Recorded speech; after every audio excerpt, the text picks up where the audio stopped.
Manoj ji, thank you. Mamata Banerjee की भी सरकार है। ऐसे अगर तरह से राज्य बहस सरकार नहीं। चाहे तो केंद्र सरकार जो 1 महीने पहले गाइडलाइंस भेज चुकी है 17 अगस्त के सुप्रीम कोर्ट के फैसले के बाद, उसके आधार पर ट्रांसपोर्टेशन की व्यवस्था कर सकती है। जहां पर बाढ़ हो वहां पर कोई अल्टरनेट दे दिया जाए। मैं सिर्फ सुझाव के तौर पे कह रहा हूं, आपके राजनीतिक विरोध का मैं स्वागत करता हूं, लेकिन क्या आधा घंटा से बैठा हूं, 2 मिनट दीजिए, आप लोगों को कुछ कहना चाहता हूं। आधा घंटा से बैठा हूं, इस तरह का बहस नहीं होते हैं। सुनिए, मैं एक पढ़ाता हूं इंजीनियरिंग इंस्टीट्यूट, जहां देश और दुनिया के जाने माने इंस्टीट्यूट में बच्चों को जोड़ा हुआ है सर, आज भी पढ़ाता आपको हूं, दुखी हो रही है। बच्चों को जोड़ा हुआ है, क्या पता उनकी बात नहीं कराऊं सत्ताधारी सुनिए, पार्टी के प्रवक्ता से? तो मैं आप इस तरह से मेरे को बुलाते हो क्यों है?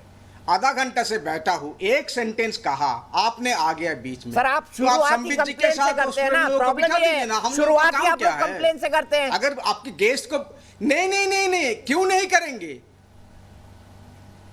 क्यों नहीं करेंगे? ये मामला सिर्फ छात्रों का है क्या? आपको पता है 26 लाख छात्रों के एग्जाम के देने के लिए कितने सारे टीचर लोगों के होने चाहिए?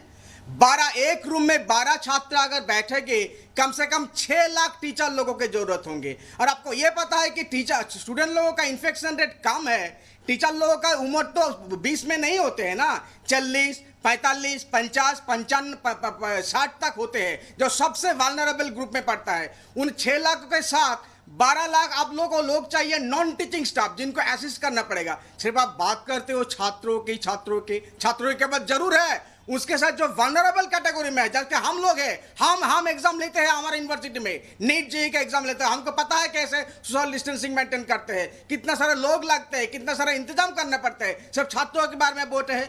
और एक 0 ईयर की बात कैसे हो गया? आपको पता है जो एग्जाम होनी थी अप्रैल को, उसके क्लासेस शुरू होने चाहिए थे जुलाई और अगस्त में। मेडिकल क्लासेस शुरू होते हैं जुलाई में और इंजीनियरिंग क्लासेस शुरू होते हैं अगस्त में। जो लोग भाषण देते हैं उन लोगों को कुछ पता नहीं है, उन लोगों के साथ दूर दूर का कोई एकेडमिक इंस्टीट्यूशन का कोई संबंध नहीं है। 0 या GR बोल के जाते हो। अगस्त में सेमेस्टर शुरू होते हैं, दिसंबर तक चलते हैं। इसका मतलब यह हुआ कि हम लोग ज्यादा से ज्यादा एक सेमेस्टर लूज करेंगे। और ये इतिहास में आज नहीं हुआ है। 1967 में बंगाल में कोई एग्जाम नहीं हुआ था। अब देख लीजिए इतिहास पढ़ के, आपको ये पता नहीं है जब नक्सलाइट मूवमेंट जब होते थे बंगाल में कोई एग्जामिनेशन 1 साल तक नहीं हुआ। क्या हम सब पीछे रह गए?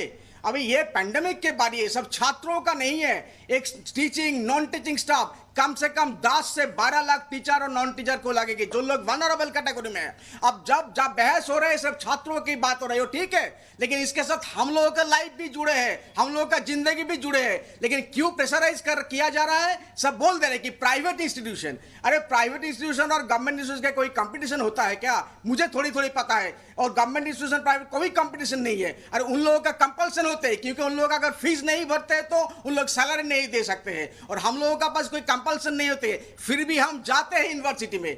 और इंजीनियरिंग और मेडिकल जो सब डॉक्टर बैठे हैं, उनको पता है ऑनलाइन क्लासेस में नहीं होता है।